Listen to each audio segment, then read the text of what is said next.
ብሬንት ነጥብ ጣለ በሜዳው የሌለ ነው የሚደብረው። አራት ነጥብ አሁን ሲቲ አንገት ስር እንዴ እያለ ነው የሚተረፍሰው። ምንም አታመጣም። እኔ ዘንድሮ ቋጠሮዬን በጣም ነው የምሰራበት ነው የምልህ። ግን ሃቨርትስ ቢኖር የሁላ ነገር አይመጣም ነበር። የሃቨርትስ መጎዳት ነው ቡድኑን ዋጋ ያስከፈለው። ለማንኛውም በቃ ዋናው መጣላችሁ ነው። ደህና ደሩ። አይ ፕሪሚየር ሊግ እንዴት ነው ደስ የሚለው! እግዚአብሔር ነገር ቋጠሮ ኃይል አለው። በቃ ምንም ነገር ቋጥሩ ህይወታችሁ ላይ እንዲሳካላችሁ ምናምን ራሱ ሰው አስቋጥሩ ምናምን በቃ ቋጠሮ ኃይል አለው።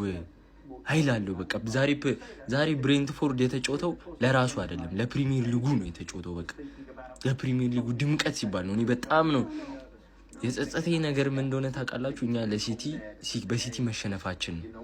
ስቲል ዋንጫውን ልንበለው እድል ይኖረን ነበር። አሁን ራሱ እድል አለን። ማይዘው 10 ምናምን ነጥብ ነው እድል አለን፣ እንመለሳለን። ወይኔ ፕሪሚየር ሊግ ደስ አላለኝም። ብሬንትፎርድ ሲያገባኝ ኢቭን ለአርሰናል ምናምን ይሄን ጨዋታ ለመቋጠር ራሱ አልነበረም ያየሁት፣ ግን በቃ ለድምቀቱ ደስ ይላል። ስማም እሰይ ጎስት እሰይ ወደ ታች እያየ እኛን እንደዚህ ቶፕ 4 አትገቡ ምን እሰይ። እናንተ ራሱ ቶፕ 4 ላገቡ ትችላላችሁ። ገና ይቀራል። አውጣው ትችላላችሁ። ወይኔ ያቲያጎ ሶስት ኳስ ናትን ግን ትችላላችሁ። አስጠላችኋል ነጥብ በቃ መቤቴ። እንደዚህ ጨዋታ ስግጭ ቆጠቁበት ጨዋታ አልነበረም። ደግሞ ተሳክቶልኛል።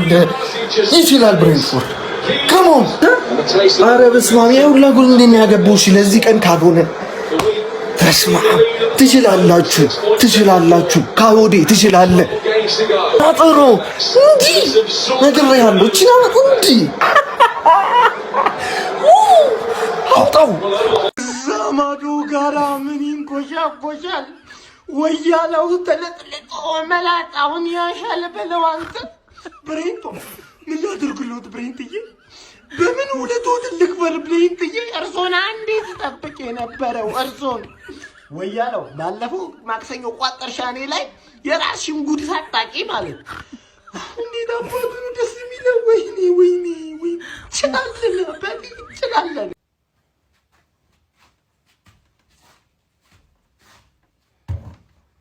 ይሄ ነው ብሬንትፎርድ የልጅነቴ ቲቪ ተሸክሜ ነበር ስቋጥር የነበረው። ይሄውልህ ይውጣል ወይ ያላወ ዋንጫው ከማንቸስተር ከተማ አይወጣም።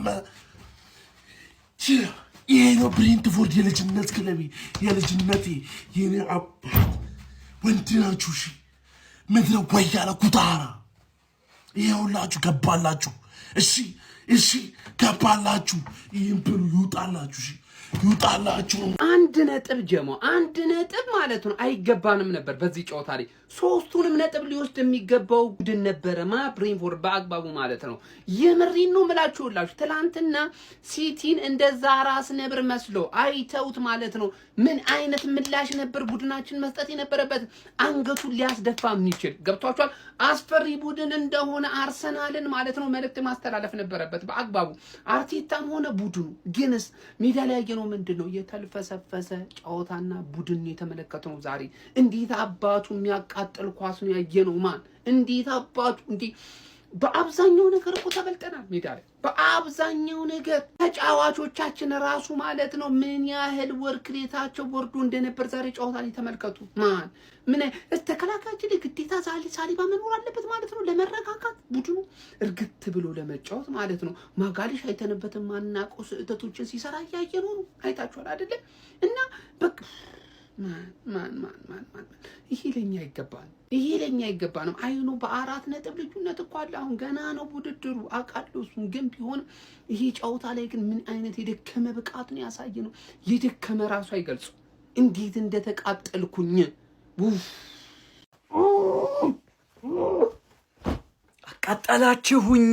አቃጠላችሁኝ። ምንም ነጥብ እኮ ማለት አንዱ ነጥብ ከተጫወትነው ጨዋታ አንጻር የሚገባን የሚያንስብን ሳይሆን የሚገባን ነው። ግን ምንድነው የሚሻላችሁ? ማለት ስለምን እያወራ እንደሆነ አልገባችሁም ነው? ተጫዋቾቹ ፐርፐዙ አልገባችሁም ነው? ስለ ፕሪሚየር ሊግ ዋንጫ ነው እኮ የምትጫወቱት። ፕሪሚየር ሊግ ዋንጫ ትናንትና ሲቲ ያሸንፋላ፣ 3 ነጥብ ነው ልዩነታችሁ። ስለ ፕሪሚየር ሊግ ዋንጫ ካላሸነፋችሁ ነጥቡ እየጠበበ ነው የሚመጣው። በጣም ነው የምትቀልዱት። በጣም በጣም በጣም በኢየሱስ አናሳዝናችሁም እንዴ? አናሳዝናችሁም? መቻችሁ አንተ ማነ ሚዜ ማነ ሚዜዋ እንዲህ ብታስደስተኝ እኔ ማነኝ? አርሰናል 1 ብሬንትፎርድ 1 ነጥብ ጣልን። ሲቲ ትላንት ለሰጠን መልእክት በቂ መልእክት አልሰጠነውም። ተናዳሃል ብላችሁ ከገመታችሁ አልተናደርኩም። በጣም ተናድጃለሁ ብያስ ትንሽ ነው የተናደድኩት። ትንሽ ብቻ ማለት ቀድመን አግብተን ማን ዛሬ አርሰናልን ነው የገጠምነው። ዛሬ አርሰናል ማን እዴ ኮርናቸው ብቻ ሳይሆን ሎንግስ ምን አይነት ሎንግስ ሮ ነው ማን ከኮርና የባሰ ሎንግስ ሮ ነው ማን ኢጎር ቲያጎ ራሱ ስንት ጎል ሊያገባብን ነበር ማን ግን ተከላካዮቹ ሰርተውታል። ሰከንድ ቦል ነበር ሰከንድ ቦል ራያ ትችላለህ ማዱዌኬ አትችልም ትችላለህ ግራም ታጋባ ሰውዬ ማለት ማርቲኔሊ ሳትከው ኳስ ሙሉ ጌም ውስጥ 2 ኦን ታርጌት ነበር የሞከርነው። ሁለተኛው የማርቲኔሊ እንዴት ካላሃርን ክሬዲት አለመስጠታችን ካላሃር ስለሚስሩ ምንም እንዳትሰጉ አርቴታ ምናምን የምትሉ ዘጋፊዎች ማለት ምንም እንዳትሰጋ በቃ ይሄ ሊግ ዘንድሮ 9 ነጥብ እንድንሆን አልፈለገም። ገባ? ይሄን ጨዋታ ብናሸንፍ ውልዝን ስናሸንፍ 9 እንሆን ነበር። ገባ አይደል? አሁን ግን ውልዝን አሸንፈን 7 ነው የምንሆነው። ታንጠባጥባለህ ምናምን ብለህ ምን አየህ ማን በሴት ፒስ ገባብን። በሴት ፒስ 3 የሚገባባቸው አሉ እንደነ ሊቨርፑል እና ማን ዩናይትድ በብሬንትፎርድ ማለት አርሰናልን ገጠምነው ነው ዛሬ በቃ አርሰናል ሌሎች እንደዚህ ነው የምትሰቃዩት፣ እንደዚህ ነው የምናሰቃያችሁ በሴት ፒስ ልቤን ሊያስተፉኝ ማን አግብተን አቻ መደረጉ ያቃጥላል በቃ ያቃጥላል። ቅድም ትንሽ ነው የተናደርኩት ያልኩት ውሸቴን ነው ማለት ትቀጥል ብያለሁ። ቀጥል አሁን ውልዝን አሸንፈን 7 ነጥብ 9 ነጥብ ተከለከልን። በቃ ሊጉ 9 ነጥብ እንድንመራ አይፈለግም። ገባችሁ አይደል? እንጂ ምንም አታመጣም። ምንም እናቴን ነው የምላችሁ። ይሄን ሊግ ምን በለውኛል ምን አለ በለኝ ማለት ይሄን ጨዋታ አይቼ ነጥብ ጥለን ራሱ ምንም ጥርጣሬ የለንም እንደማናገባ ነው ያወቅኩት እንጂ እንደምንበላ በእርግጠኝነት ነው ነገር እንደምንበላ በእርግጠኝነት ነግራለሁ። we are the gunners አርቴታን ፍቱት።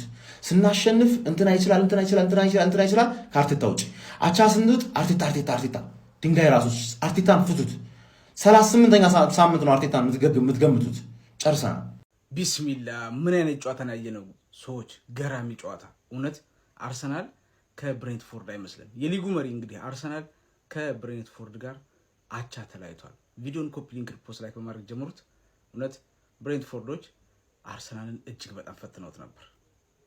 ግን አርሰናሎችን ሊያስቆጭ የሚችለው ማርቲኔሊ መጨረሻ ላይ ሳተው ኳስ ይመስለኛል። በጨዋታው አርሰናል ሁለተኛ ኦን ታርጌት ያ ነው ማርቲኔሊ ሳተው ኳስ ቲምበር ሰጥቶት ባለቀ ሰዓት። ግን ከነዛ ደግሞ በጣም ብዙ ኳሶች የሚያስቆጩ የእጃቸው ኮርና አርሰናልን ያስቀናል። በቃ በቆመ ኳስ በጣም የሚገርሙ ነበሩ። እኔ ለምን ዛሬ ትንሽ ራይስ ነው የተሻለ የነበረው እንጂ በጣም ሲደናበሩ ነበር የአርሰናል ተጫዋቾች በሙሉ።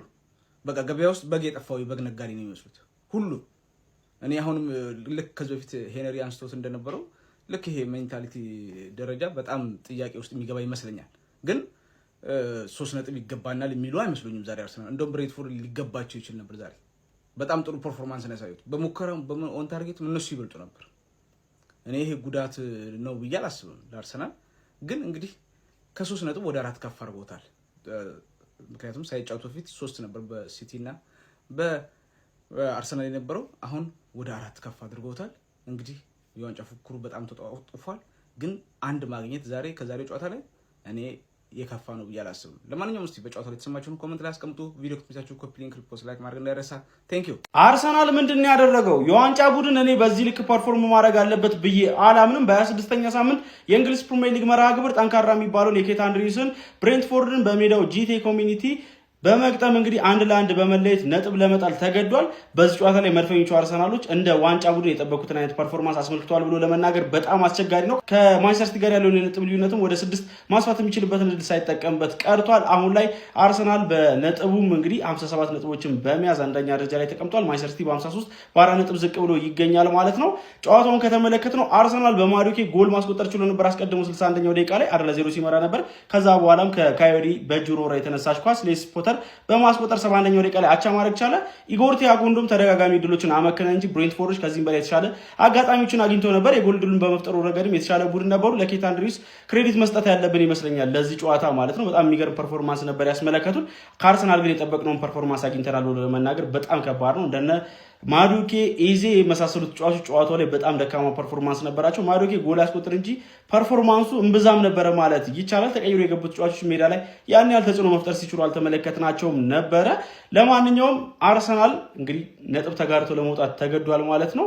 ማንቸስተር ሲቲን አሁን እድል እየሰጠው እንደሆነ እየተመለከትን እንገኛለን። ብሬንትፎርድ 40 ነጥቦችን በመያዝ ከቶፕ 4 በ5 ነጥብ ዝቅ በማለት 7ኛ ደረጃ ላይ ተቀምጧል። ስለዚህ ጨዋታ እናንተ ምን ትላላችሁ? ሀሳባችሁን አጋሩኝ። የፕላስ ምልክቱን መጫን አትርሱ።